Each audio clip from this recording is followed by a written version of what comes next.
एक दफा एक छोटा सा चैल, एकाब, और छोटा सा कबूतर, कबूतर, अपने आस पास के जंगलों में रहते हैं। दोनों बचाए की दोस्ती काफी गहरी थी। वो रोज मिलती, खेलती और एक दूसरे के साथ मस्ती करते थे। चील बहुत तेज और तेज हवा में उड़ सकता था, जबकि कबूतर कमजोर था और छोटे पंख से उड़ता था। अक्सर चील अपनी अच्छाई से कबूतर को नीचा देखकर हंस लेता था, लेकिन वो दोस्ती में कुछ नहीं कहता था। एक दिन जब दोनों दोस्त जंगल में घूम रहे, उन्हें एक घेसे भरे खाए दिखे। घेसे में से खुशबू आने लगी और दोनों ने सोचा कि घास में कुछ कहने लायक मिल सकता है। लेकिन घेसे की तरफ पहुंचने के लिए उन्हें एक गहरा खाई से गुजरना था, जिसका मैं काफी छोटा था। चील अपनी तेज हवाए से सीधी खाई की तक पहुंच गया, लेकिन जब वो पीछे मटेकर कबूतर को देखता है तो उसका दोस्त दार से कांप रहा था।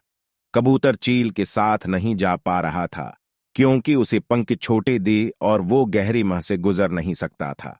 चील कबूतर की परेशानी देखकर दुखी हो गया। इसे सोचा, अगर मैं अपनी दोस्त को छोड़कर आगे बढ़ता हूं तो वो अकेला रह जाएगा। मैं हमें अपनी दोस्ती नहीं कर सकता तो हमारी दोस्ती का क्या मतलब है।